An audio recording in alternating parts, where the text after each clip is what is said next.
Asibabingelele bonke abazalwane, especially abantu abasha. Sibingelele kobaba nakomama Sunday school egameni lenkosi uJesu. Amen. Sanibonani bathandekayo. Praise the Lord. Nginguye bayede Alpha and Omega, bayede siqalo nesiphetho. Siyabonga Nkosi. We worship you. We glorify you. Your name is above all other names. Sikhulekela ukunyakaza kwakho kule ndawo ngegama lika Jesu waseNazaretha, mfula kamoya oyingcwele. Siyakhulula, hamba khululeka, ayigashuki izibopho zabumnyama, awephuka amajoka ngegama lika Jesu, ngegama lika Jesu, ngegama lika Jesu. Arise, O King of glory, and let all your enemies be scattered. In the name of Jesus Christ. Siyabonga Baba. Siyabonga Baba. Thank you, Lord. Thank you, Jesus. Glory to God. Singahlala phansi bathandekayo. Alabashukara basane.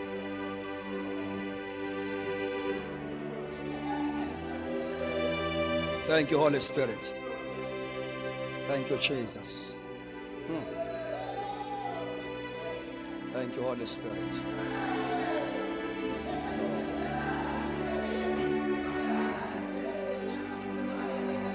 Jesus.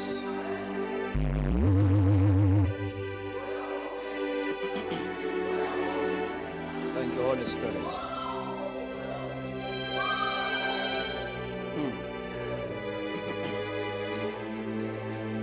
Right.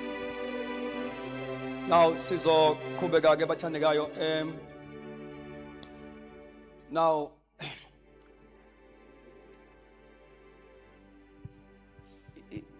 sine subject esiqhubeka now this week bazalwane. But ngifuna ukukhuthaza lento yokuthi sibe ngabantu abasha aba understandayo okhiye be spiritual growth. Alibonke igama lenkosi.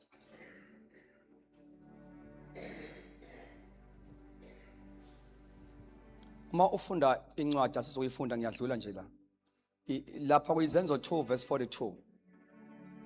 Especially uma ufunda ngeEnglish ngiyazi ukuthi ngesizulu sijwayele kuthiwa baqinisela njalo esifundisweni sabapostoli.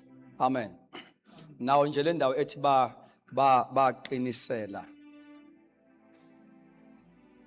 Inelesine ethile. Hallelujah.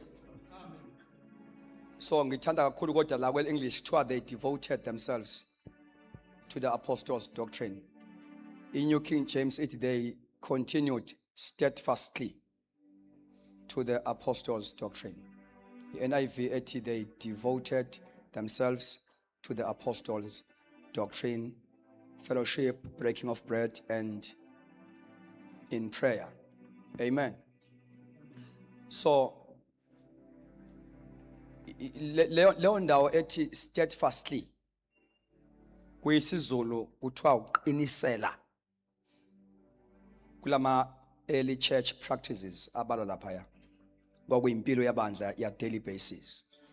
Uma bezenza lezi zinto kuthiwa babezenza ngokuqinisela. Nikhona abathandekayo benza ngani? Ngokuqinisela.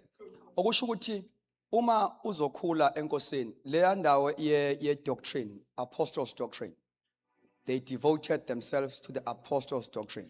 Kusho ukuthi lapho i devotion engekho out abangayenzi out of excitement nje. Amen. Kodwa i devotion abayenza out of commitment. Amen.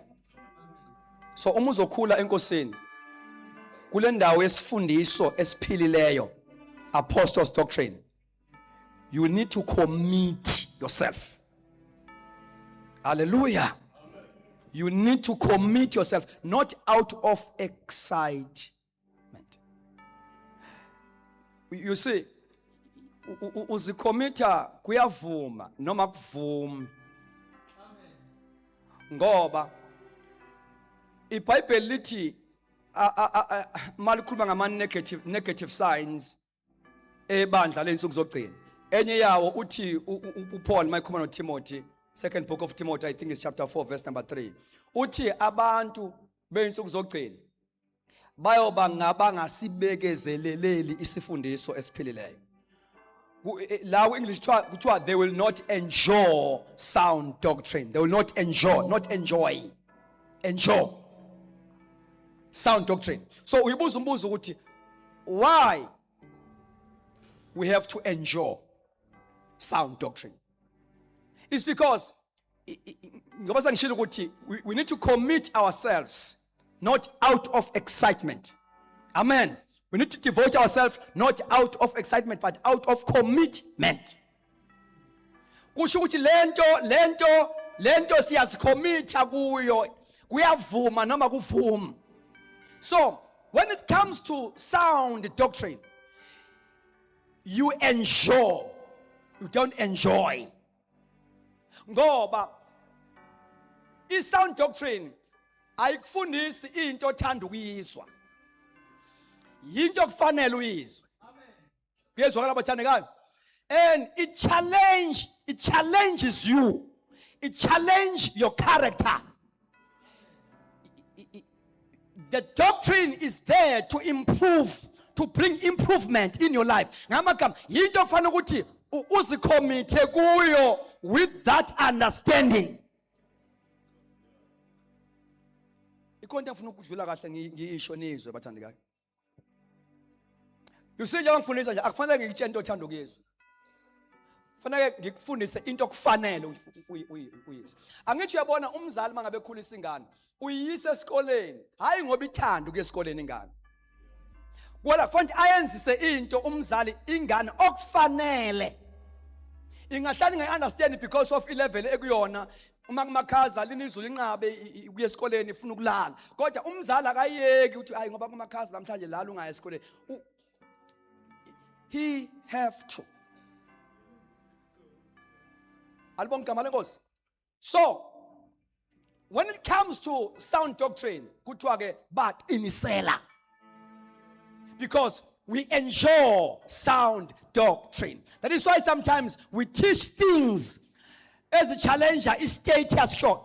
In other words, i-doctrine yeBhayibheli into eyenza ukuthi kube into ofanele sizicommite kuyo, not out of excitement. It's because the main thing ye-doctrine is alignment. Is alignment. I-doctrine izo-aligna i-character yakho ne-will kaNkulunkulu. Your character must be aligned with the will of God. You like it or not. It demands holiness. Kunezinto through doctrine okufanele ukuthi uziyeke zithandwa inyama yakho. That is why you need to enjoy sound doctrine. You need to enjoy sound doctrine.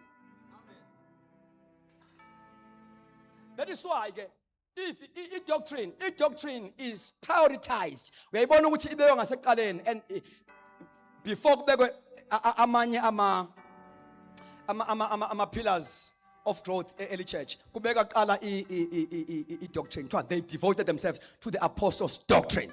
Doctrine brings alignment. Amen. I-doctrine iphinde futhi it fuel all other church ministries. It fuels a prayer life of the church. If i-doctrine ingekho, siyaphethe emthandazweni. Sikhuleka imkhuleko engekho biblical because ayikho i-doctrine. If i-doctrine ingekho, ikwaya icula amaculo angekho biblical. Because ayikho i-doctrine. I-doctrine fuels everything that we do. I-doctrine also align i-fellowship yebandla. It must be according to the biblical standard. Angazi masezwana bazalwane. Ngiyabona konke amen nani now. Kodwa we are going to teach anyway. We are going to teach anyway. Albon kamba lenkosi. Doctrine.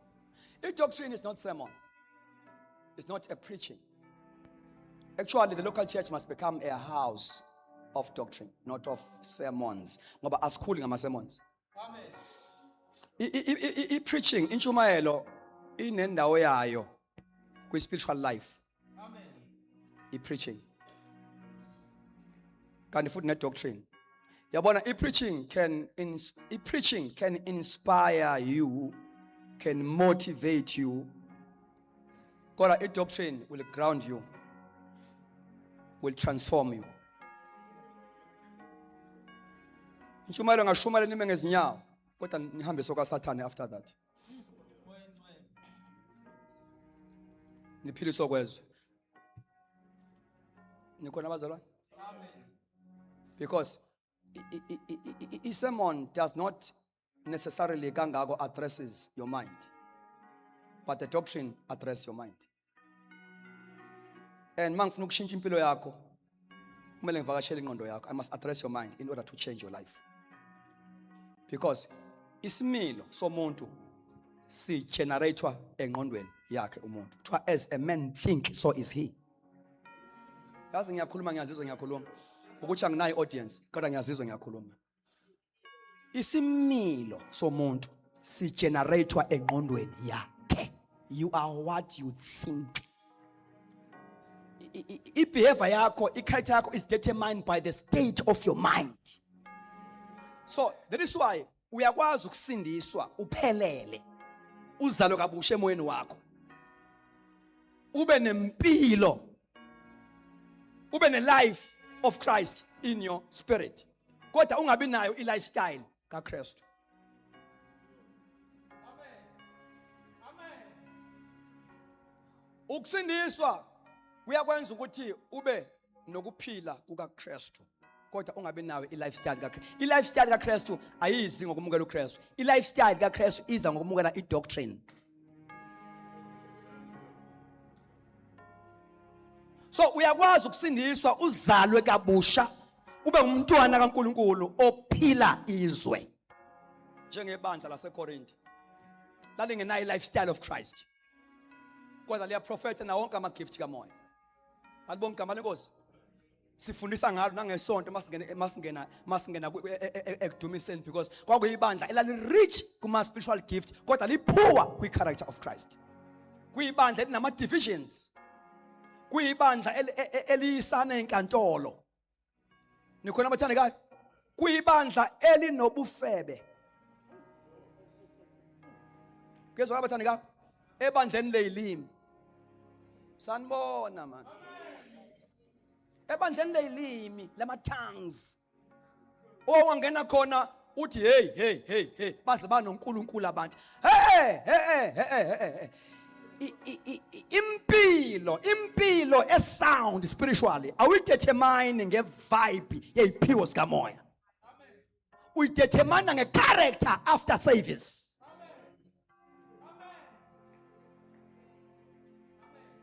Character after service. We need to move with dimension of our gift. Singapheli lapho. We must balance things. So iKorinte kwakuyibandla elali-rich. Uthi mayiloba uPaul uthi liqetshisiwe ezintweni zonke ngoba anisilelwe nasinye isipho sikamoya. Kodwa maye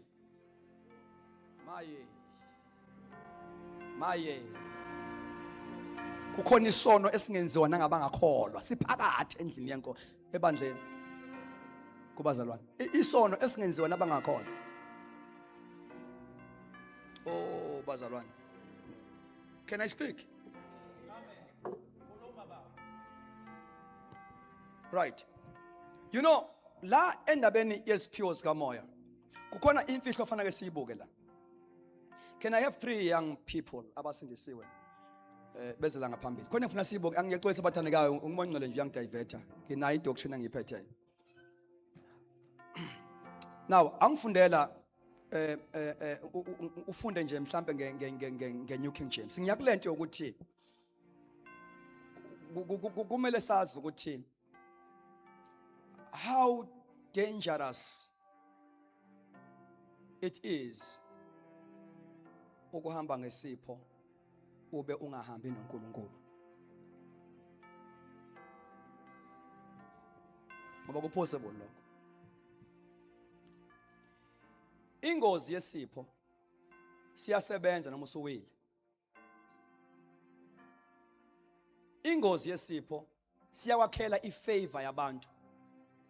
Usuyiluzile kaNkulunkulu. Uthandwe ngabantu. Umuntu ogcotshiwe one gift uyathandeka. Ngezwe abazalwane. Ingozi ye gift. Uyakwazi ukufaka abantu ezulwini ongasayi kulo wena. Ufana nomuntu odayisa utshwala ethaveni.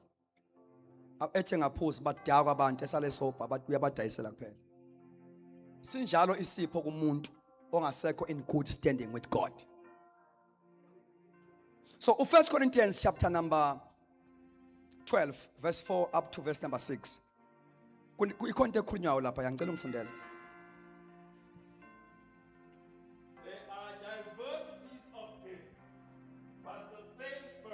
Now, kuthiwa there are diversities of gift but the same. But the same. Kusho ukuthi kuneziphiwo zomusa ezinhlobonhlobo. Kodwa sivela kuye umoya ongcwele. Okusho ukuthi umoya ongcwele ebandleni uyena odistributor izipho ebuthathwini bukaNkulunkulu. Umoya ongcwele specializes kuma spiritual gift ebandleni. Ingakho verse number 11 wale chapter uzothi ebabela yilona lowo ngokuthanda kwakhe. Ebabela yilona lowo ngokuthanda kwakhe. Babelwa umoya ongcwele wena distribution box laba bakagesi. O distribute iziphiwo zikamoya ebandleni. Enye yama signs ashoyo ukuthi umoya ongcwele usamove in phakathi kwethu ukuthi abantu basathola na. Kungagcini ngabantu ababili abathathu lo ya prophet lo yatoleka kasekho moya. There must be a continuity.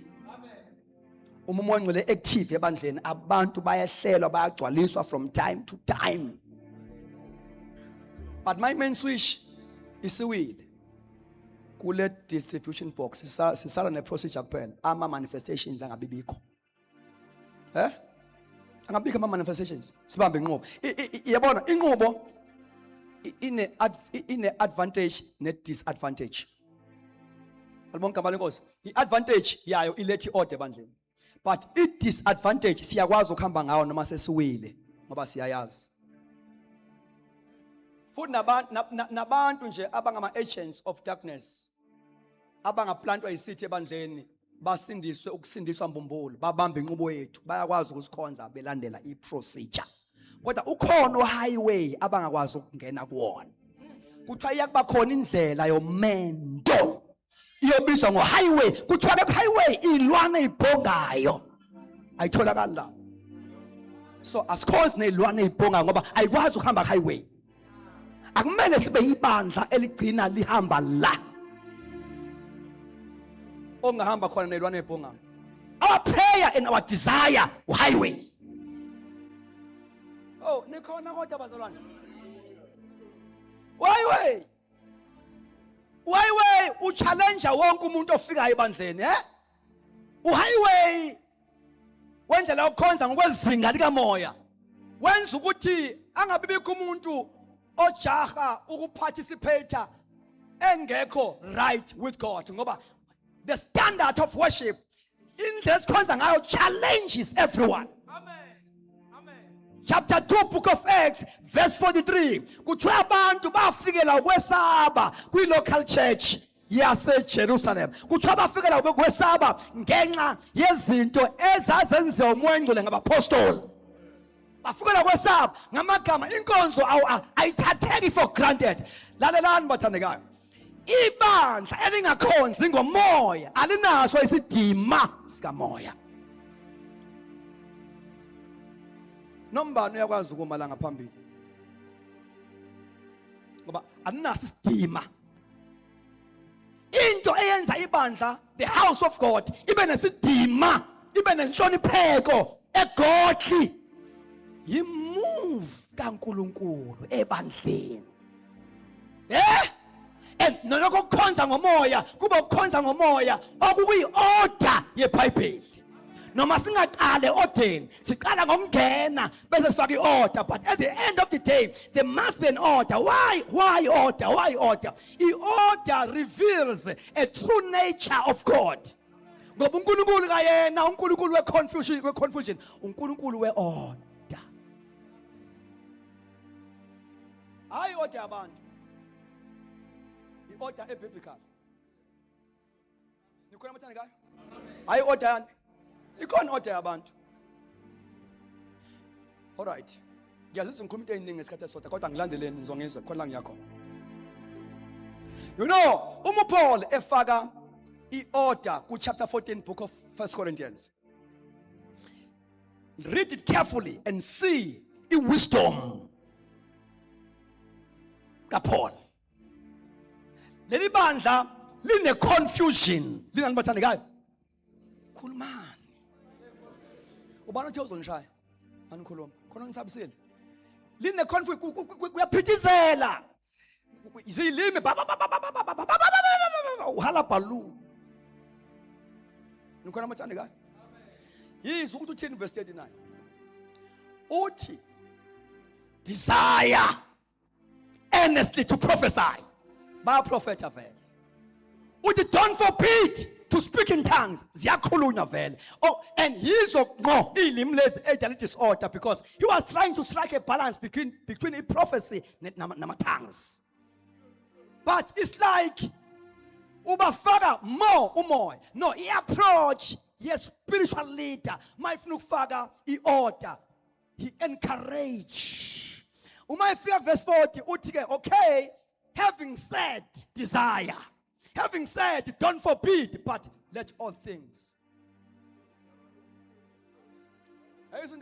But let all things be done with decency and nayo verse 40. Nayo verse 40 engathi ungawufunda with wisdom again. Engathi ungawufunda upause uqala kule ndawo ethi let all things be done. Engathi uyamaqala.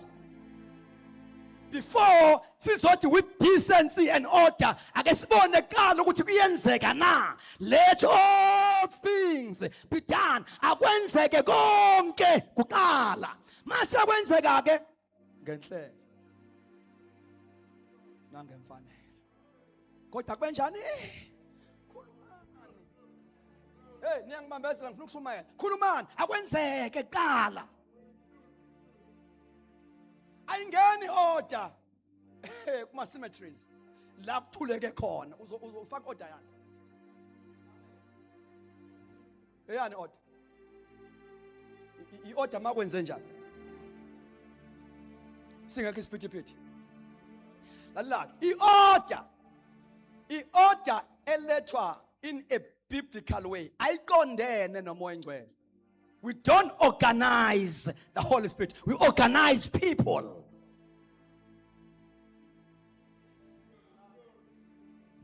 By nature, umoya engcwele is organized. He is a spirit of a sound mind. Akana spiti abantu abanespiti. So i-order e-biblical akuyona i-order efaka umoya engcwele ordeni yethu. Simfaka kwethi order. No, sifaka abazane ordeni. And then we allow the Spirit. Othi ke abaprofeti uthi umoya wabaprofeti uthobela abaprofeti. It does not mean akusho ukuthi uma lo engumprofeti nalo engumprofeti. Akusho ukuthi if lo mprofeti esaprofeta loya akalendi. Akusho lokho. kusho ukuthi isipho ngoba ngithi abantu who must be organized, not the spirit. Le verse umuyifunda with original writing ithi isipho somprofeti singaphansi kolawulo lomprofeti. Okusho ukuthi manginesipho sokuprofeta ebandleni angicontrolwa yisona. Isona sithobela mina. Do you understand? Noma ngaba anointed ngifile a presence ngayiphi indlela.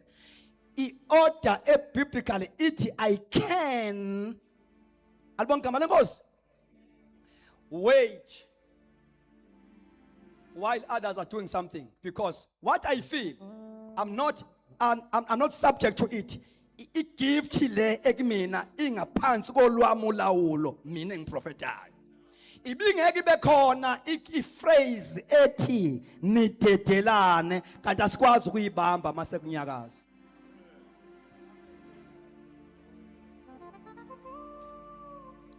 So wenza kanjani?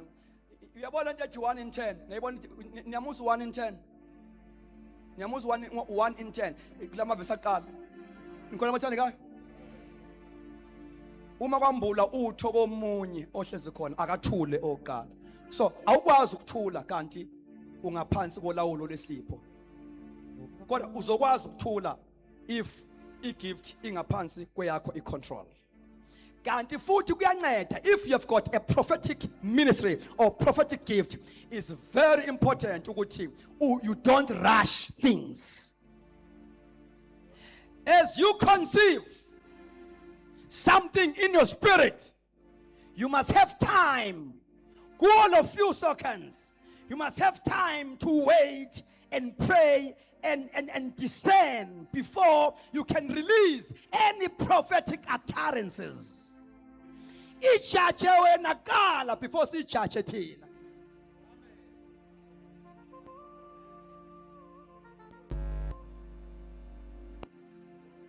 Ifake wena kwi-test qala. Holy Spirit, ngabe nguwe angikho entweni yokuthi how to discern the right message. Uzongithathela isikhathi lokho. Alibonke igama lenkosi. Kodwa as you grow in the school of the Spirit, uzokwazi ukuthi khona ama prophecies angathi noma evele enkosini efika manje kodwa akuwona ukuthi uwalethe manje. Uthi uJesu nginokuningi mina ngintshele khona. I do have something to tell. God, we are not ready for it. We're not ready for it manje. Kusho ukuthi maybe it might happen ukuthi number 1, umoya engcwele akakanginikezi i-approach. Ngiyayizwa vele enkosini, but for now I need wisdom from God how to address this.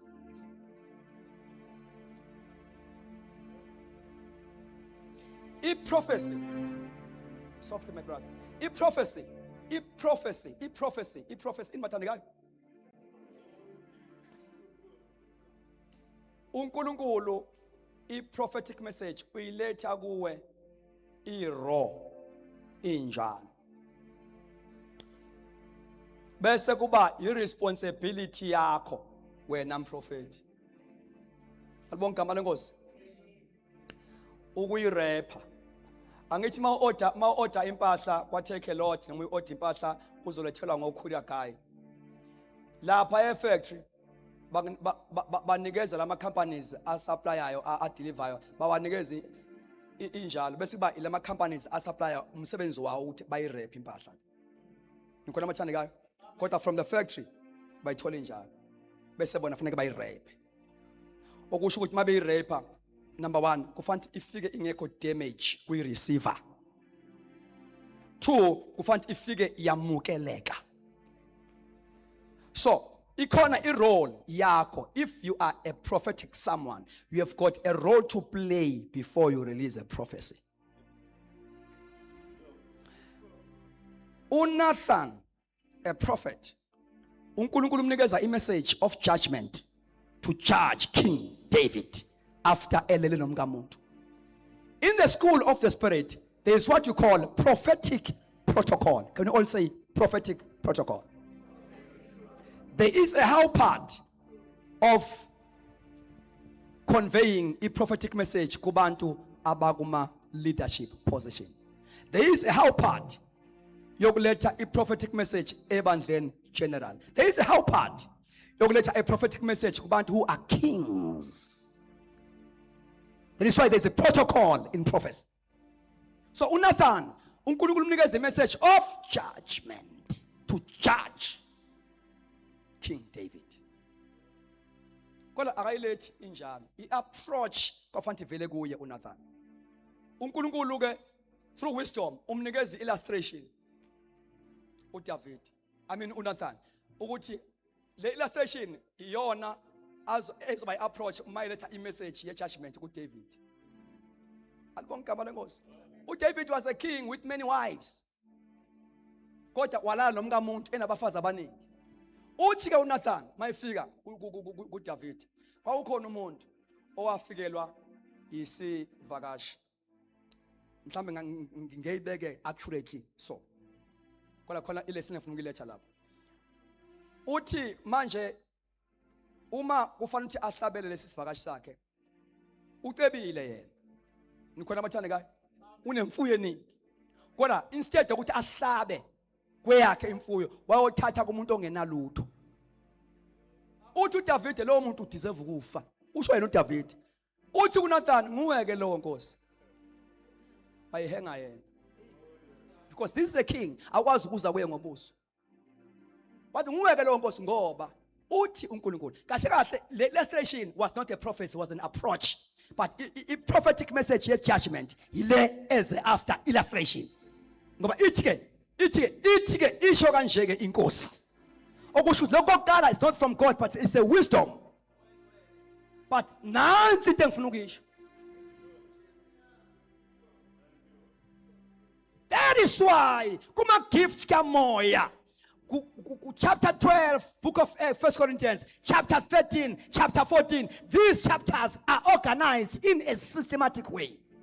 Chapter 12 uyazichaza iziphiwo. Then chapter 13 usinikeza imotive yokopharetha ama gift. Then chapter 14 ama practicals. Ngama chapter 12 sithatha ama positions njengabadlali. Chapter 13 sigqoka umjezi. Chapter 14 siyadlala segrounding. Now asikwazi ukuthatha ama position singawuthatha umjezi wokudlala siyodlala singaqoka umjezi wothando. Chapter 13 uthi noma ngaprofeta. You see, it's like he is discouraging chapter 12. Kata kam discourage. Kodwa he is preparing the church for chapter 14. Uyakhuluma ngeprofesi chapter 12 bese chapter 13 noma ngaprofeta. Chapter 12 uyakhuluma ngama tongues. Chapter 13 noma ngikhuluma ngezilimi zeingilosi. It's like he's discouraging what he has said, but he's preparing the church for chapter 14. Noma ngaba nezilimi zama angels, higher dimension of tongues, noma ngabela bampofu, noma ngaba nokholo olugudla izinto mangenathando. I am making noise. Mangenathando. Kusho ukuthi seninazi iphiwo and you understand them. But anikwazi operate kuzona. Ningenalo uthando. So before ngishumayeza abantu I must ask myself a question first. Ingabe ngibathanda bonke la endlini? Amen. Ba konke ezolunguza la mangishumayela. Ezothi zithi. Amen. Ezolonto. Before ngiphakame on Sunday, makuthiwa kunjani phoba. Before ngiphakame ne revelation, I must ask myself a question, do I love them all? Amen. Amen. Because as I operate, there must be an edification at the end of the day. Kuthiwa azenzeke zonke izinto ukuze lakheke. Now ibandla lakheka with a spirit of love.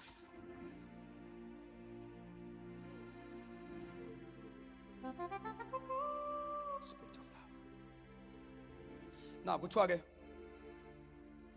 there are diversities of gift, but it is the same Spirit.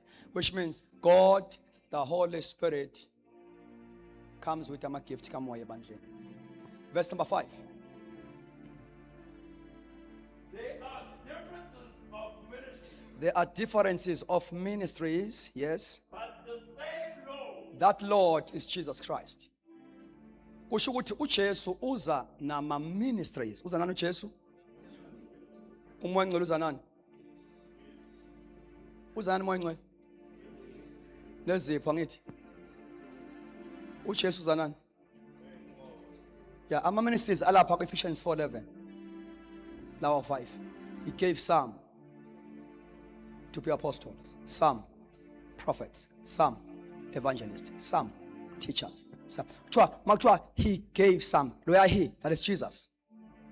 The NIV, it Christ gave. Christ gave. So, God the Son supplies.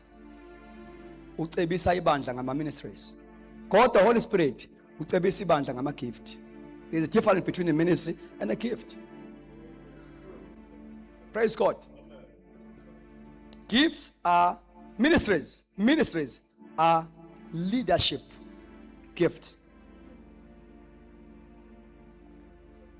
It's a church governance. It's how Christ governs his church. Njengoba uKristu eyinhloko yebandla. Uyini uKristu? I-headship kaKristu ebandleni is exercised through the fivefold ministry. Yizipho zabaholi. That is why kuthiwa uma ebanika uKristu lezi zipho, i-purpose verse number 12 kuthiwa for the equipping. They equip the saints. They prepare the saints. Alibonga igama lenkosi. Kanti ama gift edifies. But laba, they equip, they prepare the saints. Ngamagama ama ministries lawa awu5 yingakho engekho confined to one local church. Nikhona amathandekayo because wona ayisipho afana emzimbeni kuphathandekayo. Afaniswa nesandla. Asibona isandla? Kanti ama gift kamoya afaniswa nezinye ke izipho, indlebe, amehlo. Why? Because other members in the body are stationed. Awakwazi umuva ayothinta kwezinye indawo. Ami la akhona. So i-gift kamoya is limited uku-operate in the local church. Is limited also kwi-edification. That is why it's only the hand in your body esikwazi ukuthinta wonke umzimba.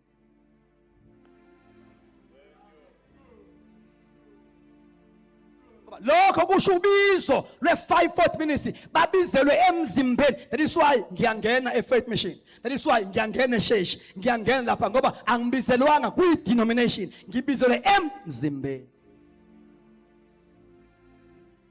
uKristu ngami uthinta wonke. Yubizo olune-wider scope of ministry. It's unlike the gift. Ngeke uthi ubizo uNkulunkulu ngeke uthi ubizo uNkulunkulu kwile wider scope of ministry because you prophesy, because you interpret tongues, because you can heal the sick.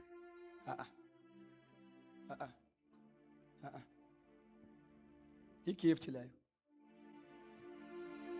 elungele uku-edifya umzimba at a local level.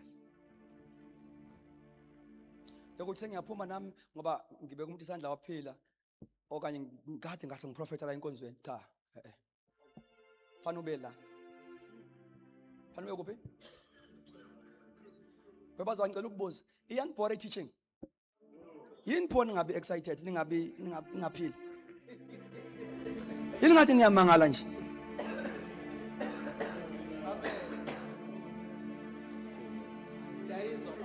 All right. Now, These 5 ministries, they are needed in the local church. They must be there.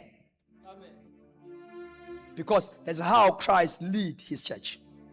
He leads his church through ministries. Ebandleni lase Antioch, chapter 13, book of Acts, verse number 1. Ebandleni, that is a local church. Ebandleni lase Antioch kwakukhona aba prophet. Othisha. Bese kubalwa amagama abo. Actually, chapter 13, book of Acts, akakhulumi ngebandla lilonke lihlangene lonke. Laphayana kukhulunywa ngama leaders e local church lase Antioch. Nikhona amathandekayo? Kuthiwa ebandleni lase Antioch kwakukhona aba prophet. Those are leaders. Aba prophet, othisha. Bese kushiwa amagama abo. Among these names kumentionwa oBarnabas and Saul. Bese kuthiwa kwathi bekhonza inkosi bezila. Amen. You see? The leaders of the local church in fasting. Inkosi yakhuluma egumbini bethandaza. Ithini inkosi? Ithi ngikhipheleni Barnabas and Saul. Ngamagama, now sengibafuna kwi-wider scope of ministry.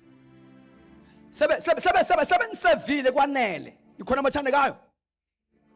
And mabe phuma bona, you will never decline because umsebenzi bawenzile among you. There are other potential leaders njengabo because we produce after our own kind. It's not biblical. Ukuthi ama ministries ethi rare in the local church. Bese kuthi lokho kunyakaza ukumbalwa sirecommende kuphume. Ngixolisa ukuthi ngithi kuphume. Kuphume. Sisale sihlwempu. Webathandekayo. I-local church akumele iswele abantu abagcotshiweyo kuzo zonke igaba. In other words, einsizweni kumele khona insizwa igcotshiweyo. Ama gift asa clear ayaziwa. Oh my God. Eyintombini kuneyintombi egcotshiwe, ama gift azo ayaziwa. Komama kunomama who are anointed by God with special gift and ministries. Go baba, we have got fathers who are anointed with special. Madoda bazalwane. Madoda bazalwane. Do you know, once the local church yashoda ngabazalwane abagcotshiwe abanjani mathandekayo, bethi begcotshiwe nje bebe active in those gifts, bebe active in those ministries. Leyo nto also protect the church inga invadwa ama strange spirit.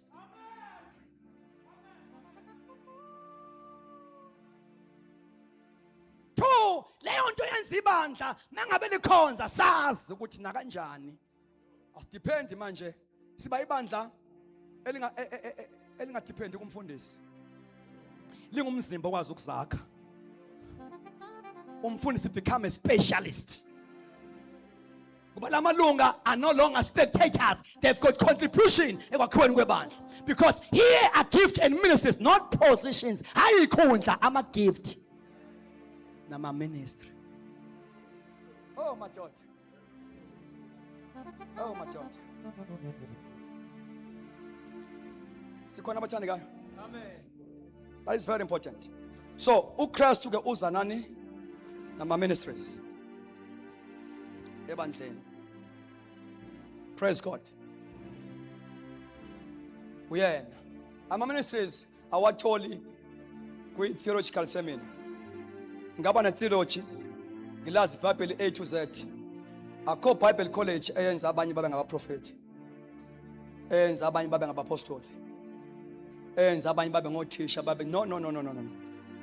iBible school can only equip you, icapacitate ube competent entweni velo nayo. Kuyezwakala? Umuntu unikezwa uKristu iministry. Ake sizwe ukuthi God the Father. Now, sizwile God the Holy Spirit, God the Son, God the Father. verse number 6. And there are diversities of activities. But it is the same God who works all in all. If you don't mind, Danisha Mvawak, ubrother Siyaya, leave. And there are diversities of activities.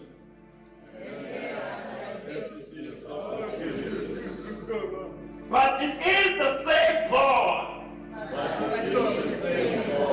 who works all in all. Enye ithi ikhuluma ngama operations. Leya ikhuluma ngama activities, diversities of activities, but it is the same God who works all in all. What is that all? Leya ndawo ethi who works all in all. Loya works is energy. Singalibala igama lesiGreek, but it speaks of ukuthi uNkulunkulu who energizes all these operations. He works it all. Loya work, he put energy, divine energy. Now, there are different operations. One operation, operations. I'm not sure my NIV, no my operations. Verse number 6. Read, verse number 6. And there are diversities of operations, but it is the same God which worketh in all. There are diversities of operations. Now, number 1, God the Father, intezanayo la, he energizes. We learned out he works it. He works all in all. He energizes. Wenza ukuthi uma operate ama gift, operate ama ministries, operate in a supernatural dimension. Amen. Now, there are different operations. I'm a different operation also as a not God the Father. What does it mean? Lo ndisho ukuthi angaba ngumprofeti lo, angithi angaba uthisha, nikhona amathandekayo okwe ministry. Nalo abe uthisha okwe ministry. Kodwa i-mode, i-method of operation will differ. And that is God the Father who does that. Different operations, but the same. Angaba ngumprofeti, abe ngumprofeti, but in-mode of operation will differ. We have got many prophets in the Bible, but the way they operated, it was different.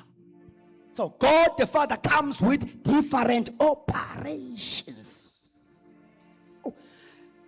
Why? It's because uNkulunkulu akafuni ibandla malikhonza libe kwi competition. We must complement one another.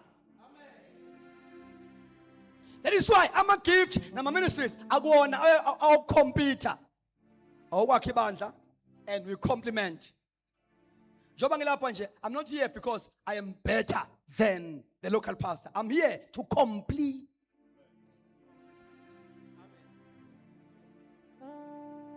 Compliment. Now, why God the Father had to energize? It's because isipho siyasebenza noma sewuwi. Kodwa into ezohluka ngeke saba nayo that energy. Uzofana nomuntu ophethe umphini ongenambazo. Kusho ukuthi you will continue to operate, you will continue to prophesy, but into yakho ngeke isaba na impact, ngeke isaba fruitful, because I say now that God energy. Lento ethi mangabe operator kusho ngaphakathi kithi I witness lento.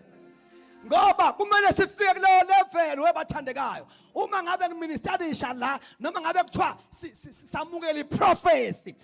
Indlela yokujaja i-prophecy. Number 1, iBhayibheli lithi if someone is prophesying, let others judge. Other prophets must judge. People of the same dimension must judge. And 2, mature spiritual leaders must judge. Number 3, even the church must judge. Kanjani ke bandleni? Nge-inner witness. Noma ungekho matured kuma scriptures, kodwa uma right uphile emoyeni uyakwazi ukuyizwa into engeyona. with the inner witness. Uyiphike. Noma eprofeta kodwa you can't, you may lack it vocabulary to explain what is happening, but inside, deep down, in your spirit, you can judge what is not from God.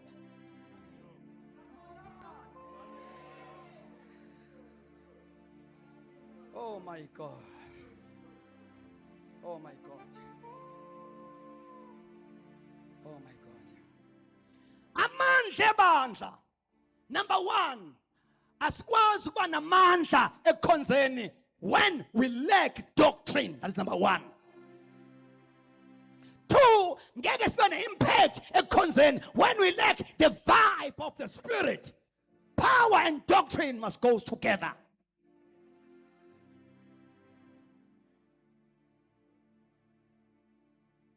Amen. Uyakwazi ukuprofetha ukadilele nendoda ngoba isipho akasithatha uNkulunkulu. Uyakwazi ukuthi bazalwane. Niyawubona umonakalo esikubona these days. Amakhona namhlanje mina ngazi konakele phi kwenze njani. La abantu namhlanje abavoti kodwa futhi baphusitshwala badla amasavana. Bazokhorasa kuma convention bebuye utshwaleni. I don't know. But ibandla must rise up. With discerning, we must rise up. Sendlule ekutheni si-enjoy a beautiful voice. Amani. Yes, and discern the spirit. You know these days, lento kuphuza utshwala isiyifashion. It's a fashion. You know? It's a fashion. Even abafundisi abaziwa impela abashumayelayo. Aba so powerful, aba trenda kuma media, kuma status abazana each and every day. Hey. Nikhona amathandekayo? That's why I love doctrine. I love teaching. Umbhalo wamaHebheru uma ekhuluma ngabantu asebelungele ukudla okuqinileyo. Uthi ke ngoba labo ngokwejwayeza ingqondo yabo. Ekudleni okuqinileyo ngokujwayeza ingqondo sebekwazi ukudiscern. Amen. We can't discern when we lack doctrine. That is why umukhulu enkosini, you will never say inkonzo namhlanje bibanda ngoba abekho abantu abawe phansi. Abekho abantu abeme ngenyawo masishumayela. It's fine. Ukuma ngenyawo bayama abantu mangishumayela nginankinga nalokho. God, I don't want to be tempted to impress people. I don't want to impress because the time is late to play church. Amen. You can stand up when you feel like, but I don't have to impress you to do that. I have to guarantee into engiyishoyo. uJesu okholwa yini njengokusho kombhalo. Something will happen eswini sakhe sakomoya. Okholwa yini njengokusho kombhalo esiswini sakhe sakomoya. Now we must raise young people abazoba ne-appetite yokuhlalela i-doctrine, and out of doctrine, i-doctrine that will provoke them bangene kumoya, out of doctrine, not out of feelings.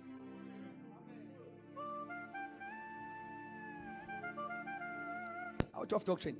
Sengithandazana into afanele ilwele as a young person, kulwele ukuthi ngahlala phansi, kulwele ukuthi masusindisiwe, praise God, ukhule, because lana ekukhuleni kwakho there are things that are important. As you grow, you discover your identity in Christ. Who are you? And that identity, it comes with deliverance from any bondage engabe kubambile sewusindisiwe. Kungaba ibondage ye-background yakho ukuthi uzalwe phi, uzaleke kanjani, but ukudiscover identity automatically brings deliverance, because now usuzozamukela ngokwalokho inkosi ekushoyo. Awuseza ukuzibuka ngokuthi uvelaphi uzalwa ubani kwenzakalani kuwena. But what God says to you, you align yourself, because the more you grow in Christ is the more you discover your true identity. Who are you? So it brings deliverance. That is why Bible says you will know the truth. Can you all say we will know the truth? And the truth shall set you free. Lalela, akulona iqiniso elikhululayo. Yiqiniso laziyo elikhululayo. Angiphinde futhi. Awukhululwa yiqiniso. Ukhululwa yiqiniso olaziyo.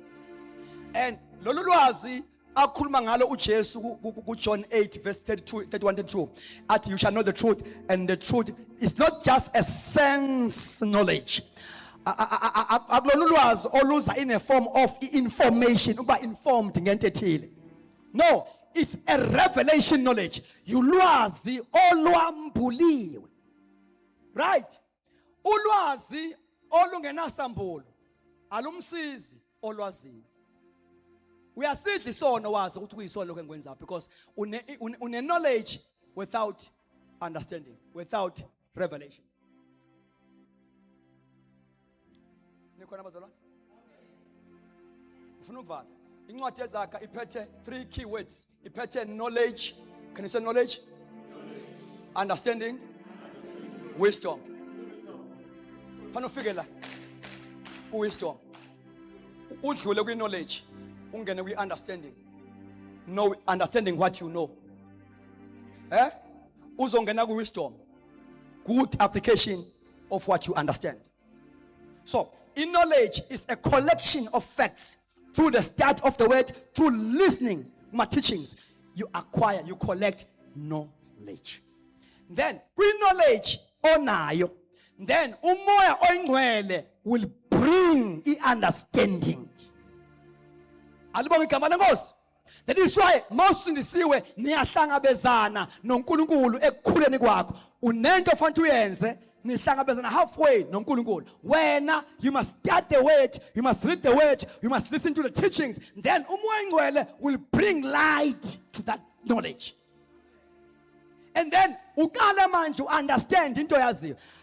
Ayikusizi into yaziyo noma uyazi uma ungayiqondi. Ulwazi ongaliqonda lokusizi. Ujola nalo. Uhlebe nalo.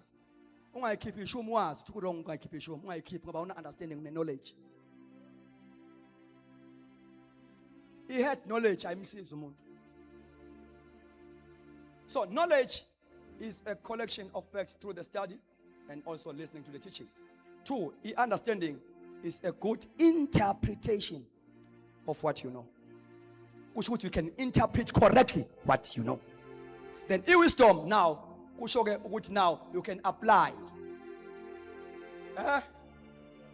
correctly what you know. But the knowledge, kahle kahle kufanele ukuthi ikulidele empilweni, uyiphile ngoba ozwa izwi lami alenze. Ufana nendoda ehlakaniphile. Wisdom ibonakala ekutheni entweni oyizwile uyenze. That is wisdom. Then uthi kuJesu ke but olizwayo angalenzi ufana nendoda eyisiwula wakha phezu kwehlabathi. Ukubusiswa zintshumayelo ubabaze ungenzi lutho, that is foolishness. Can you stand on our feet?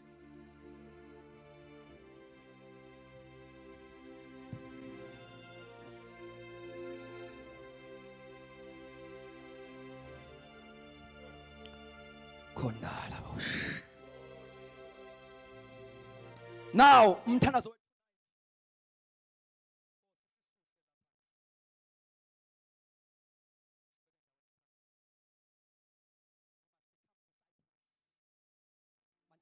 we must become students.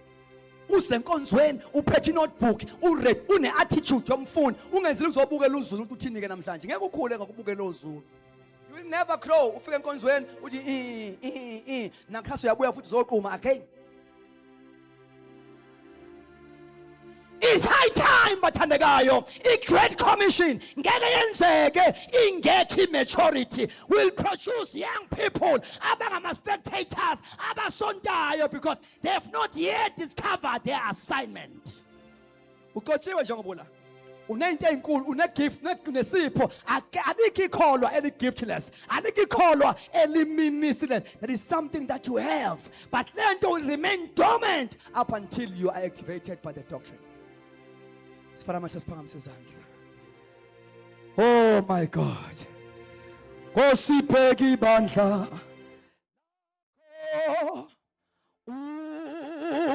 Uyabo. Nase. Leo mileli sizothandaza sonke ngomsa wakho sibambe tshoni okwethuku. Listen to me. Tell umoya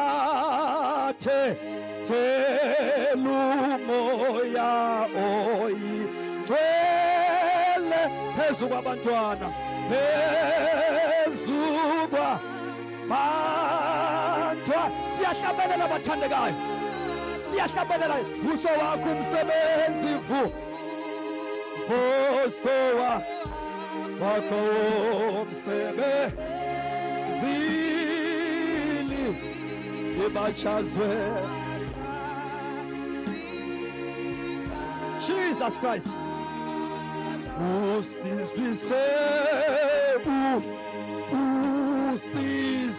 Usizwisela lawo mandla abafundi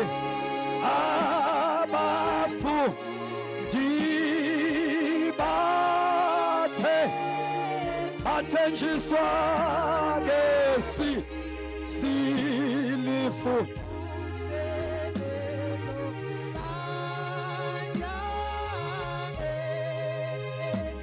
Elakalwa akasibonge sonke inkosi. Uyintwele wena wedwa uyathembeka ezizukulwaneni ngezizukulwane bayede ngongoshe. Thandaze ngathi wedwa endlini, thandaze ngathi wedwa endlini. Ever since I came here akhona amandla engiwezwayo.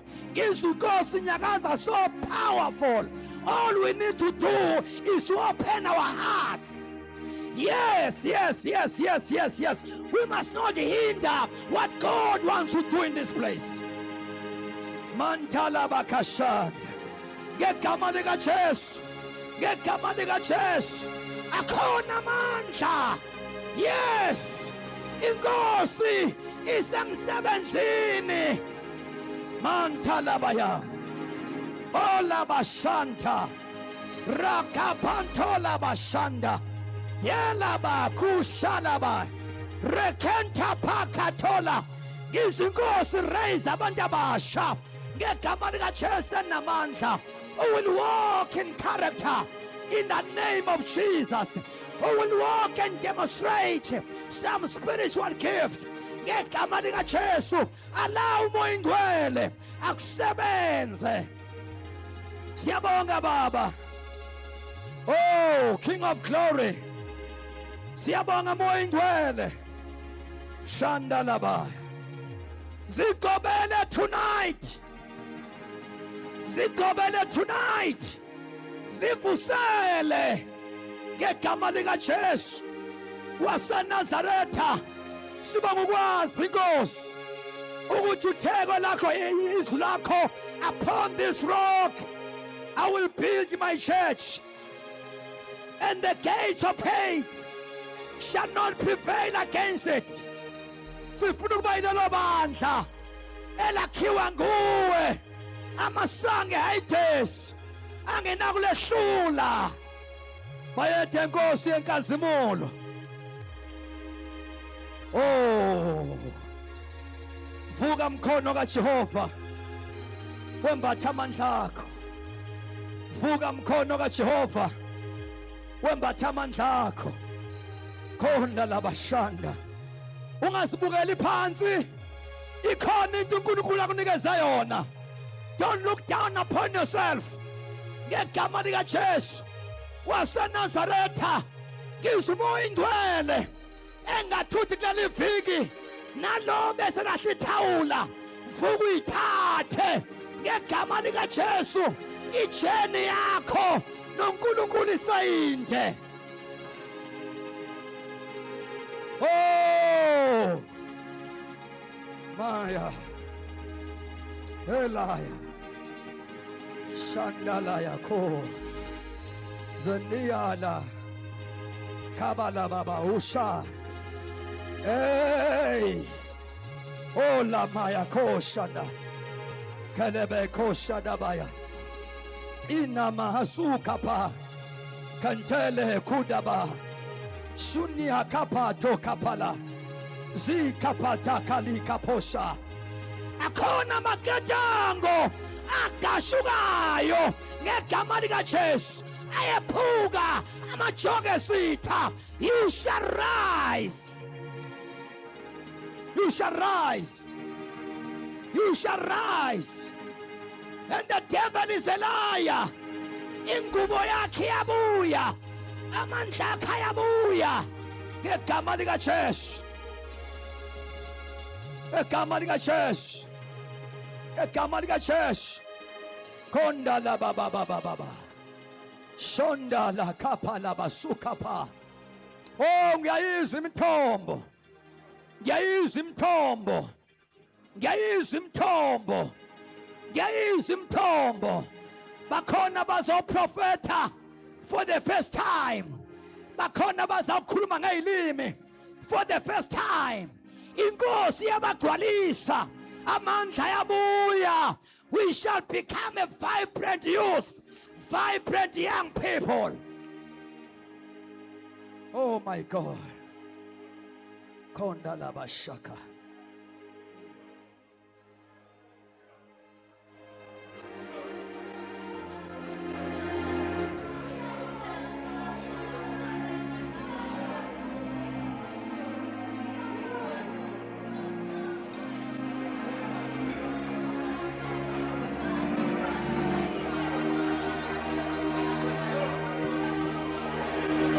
Iyenzeka lento. Iyenzeka lento. Akhona amandla abuyayo. Akhona amandla abuyayo. Sizoyikhonza inkosi engathi siyaqala.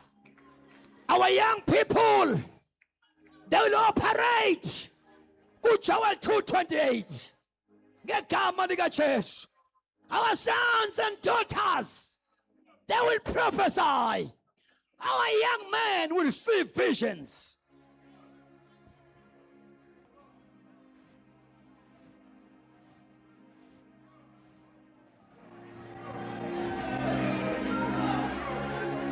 Thank you, King of Glory.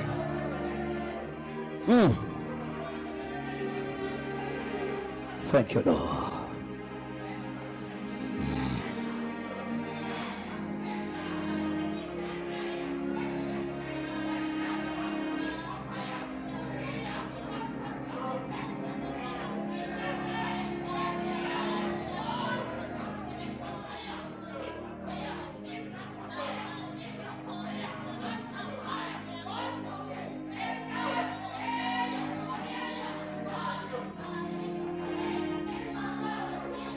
Thank you, Jesus.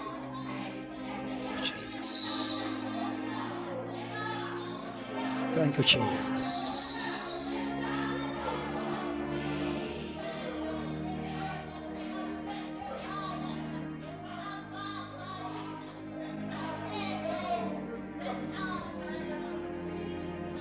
Thank you, Lord.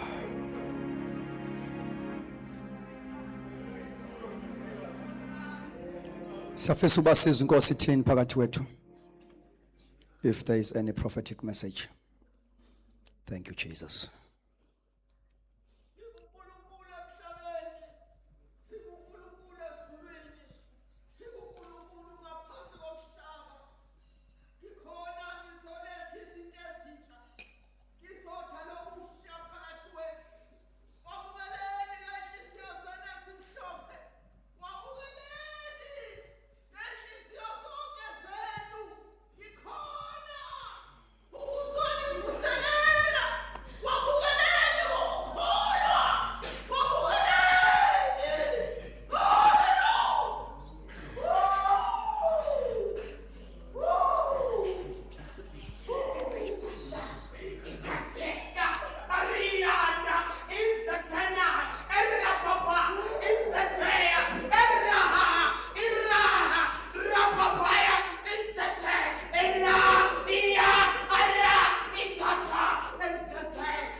We bless the Lord. Amen. MC.